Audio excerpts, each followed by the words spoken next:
In this video, I'm going to show you my top 5 favorite moves to improve your pancake.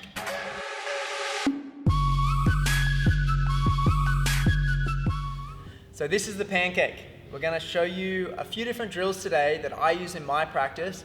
So this one's for more intermediate to advanced level pancakers. If you find that you're in a position that looks a little bit more like this and you really struggle with some of the things that you're seeing in this video today, again, this is sort of my routine that I've been working on and some that we give to our students here at the Movement Collective. If you're in this position and it feels quite tight and you can't access some of these positions and you need extra help, leave us a comment and I'll do a beginner version of this. We've got a bunch of different progressions that'll be super helpful to move from more like this position, maybe into say like here, and then further down into that full pancake position. So let's get into it. We're going to start on the wall with our weighted butterfly.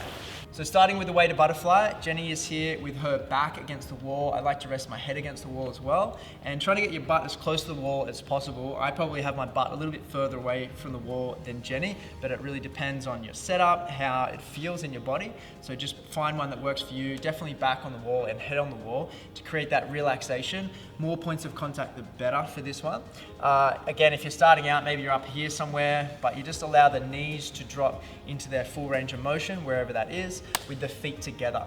I do 3 rounds of this before leading into the more pancake variations. So Jenny's gonna grab the weight. She's got 10 kilos here. Start nice and light with this one and build it up over time. I like to switch my hands from holding the dumbbells to the top. So if you do need that extra weight, say if you've only got 5 kilos or something like that and you really need 8, well then you can actually create that extra 3 kilos by pressing down into it. So right now Jenny's pushing down and I spend a bit of time here. Maybe it's 30 seconds to a minute. Close my eyes, I breathe, relax, and allow the knees to drop down. Again, opening up through the adductors. Once you feel like you've reached your max range with this method, we're gonna do contract and relax. And we're going to lift the knees up as we force down, creating equal force down into it. So the knees actually shouldn't move. So you're pushing down, creating that tension through the adductors, and then you relax and allow the knees to drop down even further. What's happening here is the stretch reflex is coming on when you're in that position and your body feels like that is the end range. And when we contract, that signal of the contraction is actually stronger than the stretch reflex, which kind of confuses the body and allows us, once we relax, to move deeper into a new range. And I find that this is a really effective method, not only in the weighted pancake and the butterfly, but other movements as well, middle splits, things like that, where you can contract and relax and gain deeper range from it. I really find that it helps with this isometric contraction as well, building strength inside this position. So I do 3 contract and relax for a set, and again, I like to do 3 rounds of this. Thanks, Jenny. Next up, we're gonna have a look at the pancake. Jenny's sitting in the pancake position. I like to do this on a soft surface, especially with my middle splits as well. I find that if I do this on concrete, that it is a little bit uncomfortable and my body can't fully relax. So if you have the opportunity to do it on mat, on carpet, or something a little softer, maybe grass, then definitely do that.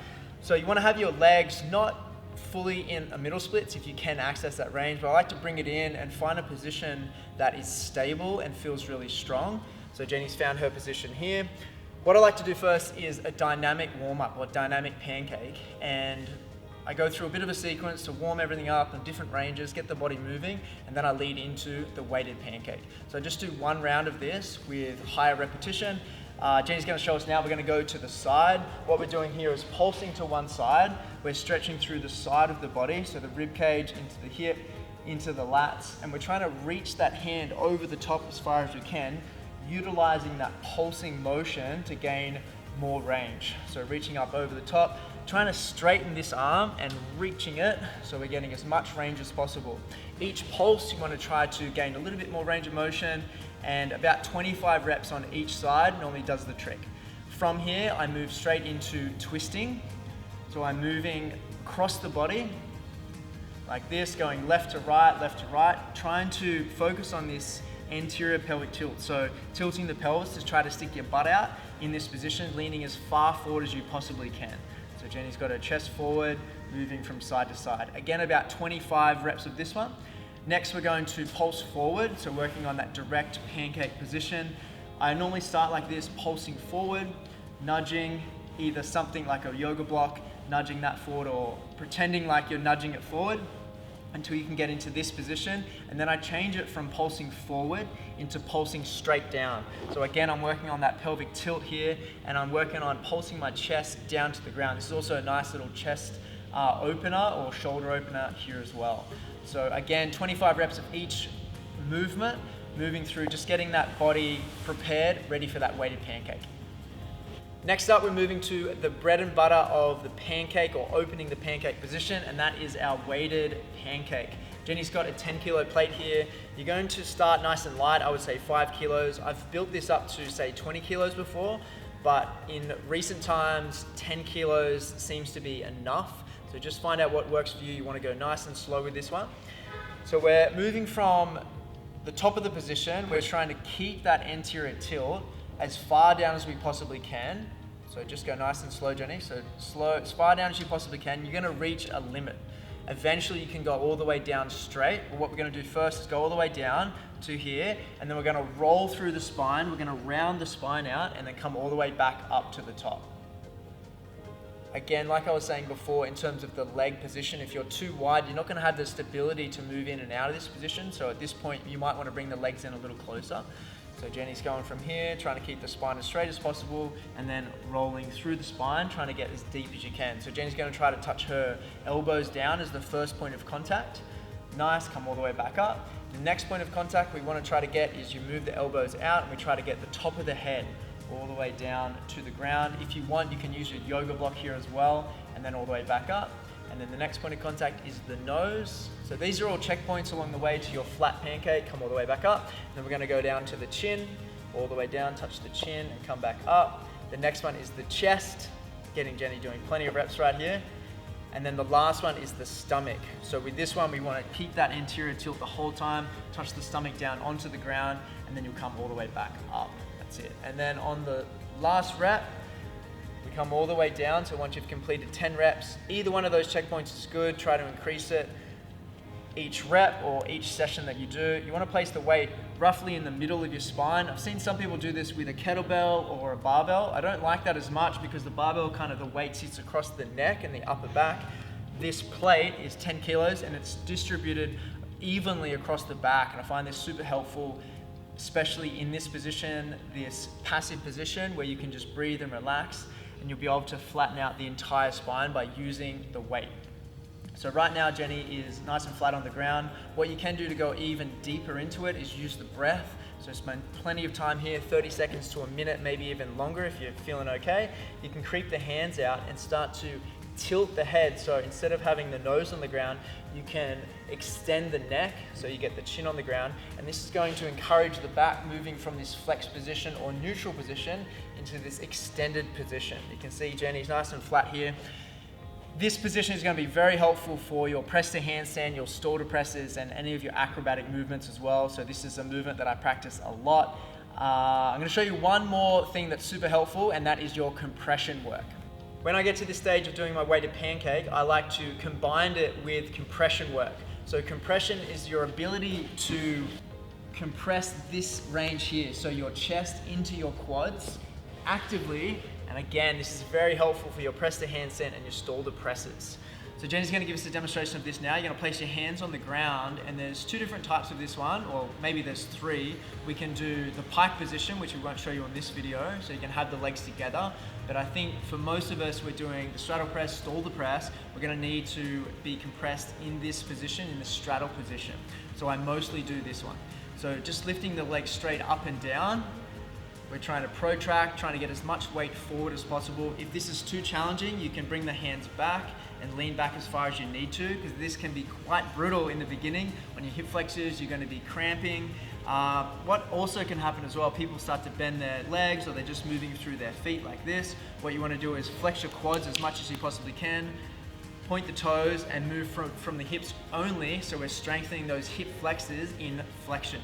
So you can move straight up and down. I suggest 15 to 20 reps of this with a 15 to 20 second hold in that end position. So just come up and hold in this position here, and then move back to another set of your pancake. So we're going to do 3 rounds of it. I would do my 10 reps of pancake, my long hold, and then I would move through a set of 15 to 20 reps with 15 to 20 second holds. We can also do circles, and I like this one because it it gets a little bit more range of motion through the hips, so we can circle backwards. Again, 10 to 20 reps is probably good rep range. Forwards, straight up and down, and then the hold. So this sequence here hits all the different angles of the hip. It's gonna be absolutely brutal, but so important if you want to work on your compression. All right, so just to recap the video on the pancake and what I've been doing recently, we've got the weighted butterfly first. You've got your resting, relaxing in the stretch, trying to open up as much as you possibly can, and then you've got your 3 contract and relax, 5 seconds each, squeezing and then relaxing into it. Do 3 rounds of that, and then we move into the dynamic pancake that Jenny was showing us. So we've got our pulses, side to side, forward pulsing. This is just to warm up the hips. Just do 1 round of that, and then we lead into our weighted pancake. Choose a weight that's appropriate for you. 10 reps with a long hold, trying to get as deep and as long as you possibly can with inside that stretch. And that's coupled with our hip flexor lifts or hip flexor circles, 10 to 20 reps of that with a 20-second or a 15-second hold at the end. And you want to do 3 rounds of that. And I found that really effective 1 to 2 times per week, working on my hip flexors, working on the compression, also opening up the pancake position. That seems to be enough. Make sure you give your body a bit of a rest in between each day as well. Don't do them back to back. Do one, have a couple of days rest, and go again. I always couple this training with my press and stall to press work for my handstand, because it just makes sense to open up this position and then to use it in the press and the handstand work. All right, so before we finish up, I want to show you one other method that I found very helpful in developing my pancake. So I can get fully flat in my pancake now, and it's from a few different approaches. I definitely was using the sequence that I just taught you, but also as an addition to that, that is quite active. So we've got moving in and out of it, we've got pulsing, we've got our hip flexor lifts, we've got our weighted. It's quite active. This one is a bit more passive approach, and doing the other one 1 to 2 times a week is great, making sure that you're doing it, having a rest, because it's quite challenging on the body, and you're probably tearing little muscle fibers, and you need that rest because you're pushing a new range. It's quite difficult. This one, you want to approach it a little bit differently. You can do it more frequently, and you want to be nice and relaxed and calm going into this. The best way to do it is using a tool, and you can basically just place it in front of you, find a level that you can reach with your head, so you just relax your head onto it. You take some big deep breaths and try to relax until your head is nice and heavy here, until you can move to that next level. So then maybe it's here, and then eventually you can place your head on the ground, and then from here you can slowly start to open the spine up. And you can do this while watching TV, or just spending time, instead of sitting on the couch, you can spend time in the pancake. This can be done absolutely every single day. Again, we're not forcing it, we're not trying to push for new range, we're allowing that new range to happen through the breath. So you can just put a movie on, place your hands here, breathe, relax, and then you'll find that over time, you're here for a couple of minutes, you relax down to this position, and then to here, and then to here, and your body will start to adapt to this position and get really comfortable in the pancake. Let me know in the comments if this was helpful, or if you've got any questions around it. Again, this is more intermediate to advanced level pancake. If you're in like a position where you can't sit in the pancake position and you need some extra help to develop that, then we can do another video, so please let us know.